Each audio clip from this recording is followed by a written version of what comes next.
I read one science fiction story where the bad guy gets thrown into a black hole and he screams. In fact, he screams forever. For more than 100 years, physicists believed black holes were the final boundary of the universe. Once something crossed the event horizon, it was gone forever. No light, no signals, no information.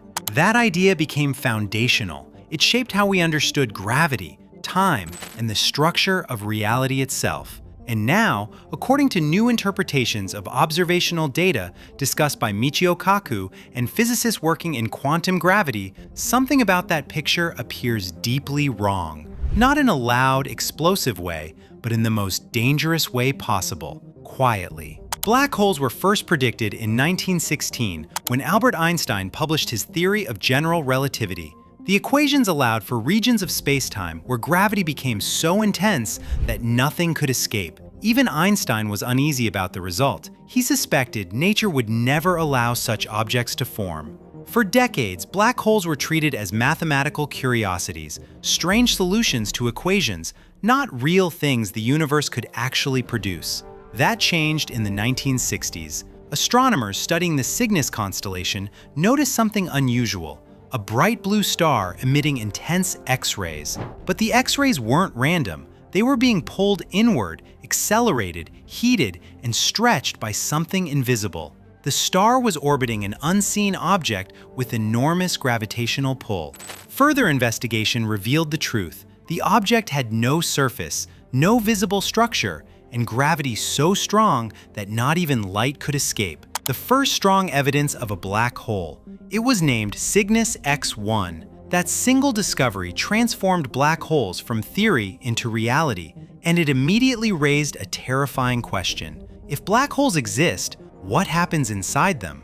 For decades, physicists thought they had the answer. A black hole forms when a massive star exhausts its nuclear fuel and collapses under its own gravity. If the star is massive enough, nothing can stop the collapse. Not radiation pressure, not atomic forces, not even space-time itself. What forms is an event horizon, a one-way boundary in space-time. Once crossed, every possible future path leads inward. At the center lies the singularity, a point of infinite density where time and space cease to behave normally. Infinity is not a physical solution, it's a warning.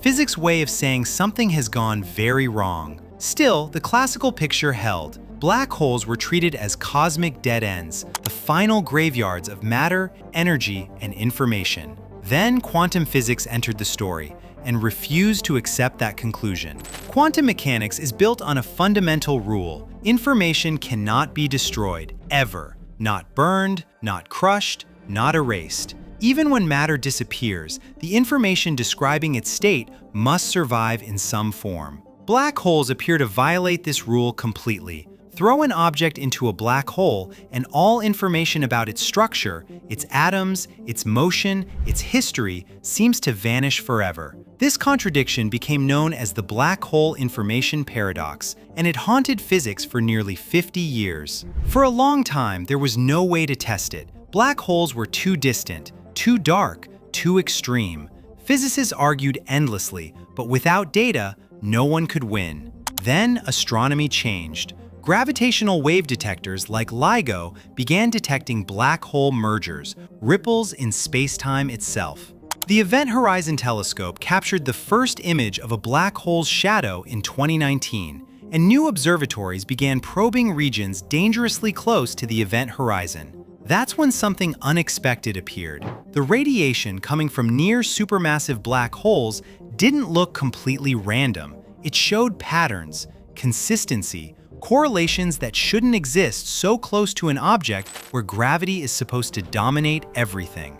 Instead of pure chaos, the data hinted at structure, not proof, but suggestion, almost as if black holes weren't just swallowing matter, but doing something with it. This is where Michio Kaku's work becomes especially relevant. For decades, Kaku has argued that black holes are not simple objects.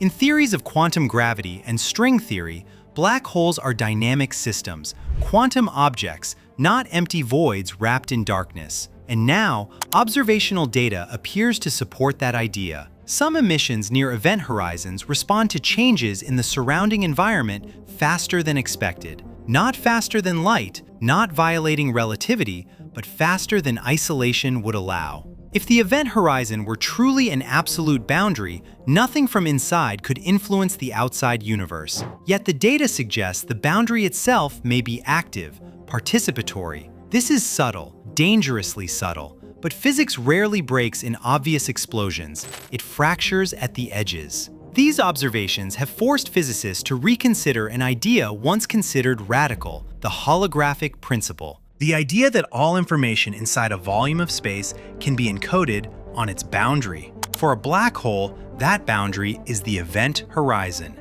In this view, information is not destroyed. It is stored, compressed, scrambled, preserved. If true, black holes are not erasing information, they are delaying it. This alone could resolve the information paradox, but it opens a door few physicists are comfortable walking through. Because if information is stored on the event horizon, then black holes are not silent, they are whispering. Some theoretical models suggest Hawking radiation, the slow evaporation of black holes, may not be perfectly random. It may carry encoded information back into the universe over unimaginable timescales. Not readable, not obvious, but present. If confirmed, black holes are not cosmic trash compactors, they are cosmic archives.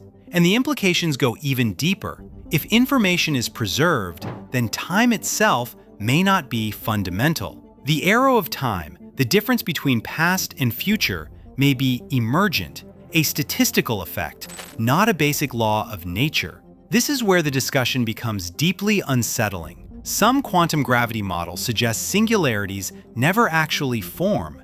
Instead, when matter reaches extreme density, quantum effects generate pressure that halts collapse before infinity is reached. The result is not destruction, it is rebound. From the outside, it looks like a black hole forming. From the inside, it looks like expansion, a big bang.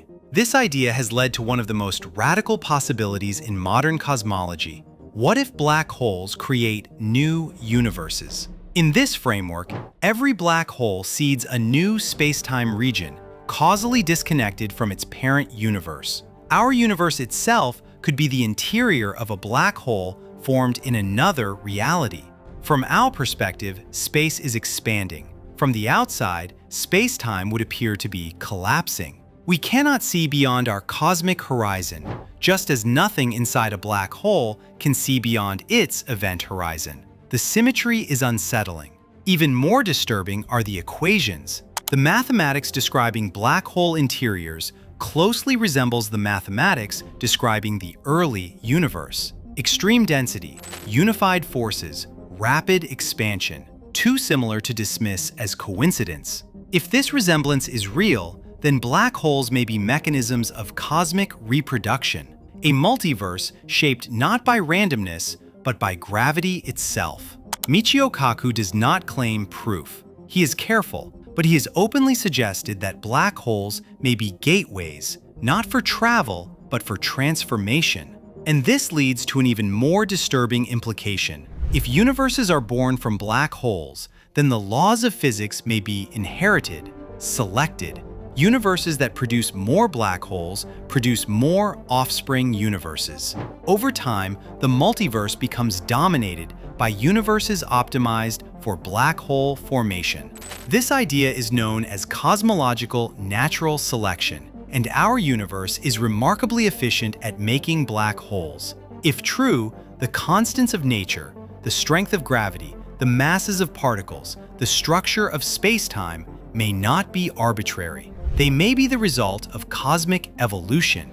This is why the recent data feels so dangerous, because it doesn't just challenge black hole theory, it challenges the idea that the universe is simple, isolated, and final. There are no official announcements, no claims of direct measurements from inside a black hole. But behind the scenes, physicists are recalculating assumptions once thought settled. The James Webb Space Telescope, LIGO, and future observatories were never designed to answer these questions. Yet the data they collect keeps pushing in that direction. Black holes were once thought to be where physics ends, the place where equations break and meaning stops. Now they may be where reality begins again. Not darkness, but transition. Not destruction, but transformation. So what are black holes really? Cosmic destroyers? Information vaults? Birthplaces of universes? We don't yet know, but one thing is becoming clear. The old picture is collapsing. And whatever is happening at the edge of a black hole, it's not what we were promised. Something is very wrong, or very right, and the universe may be far stranger than we ever imagined.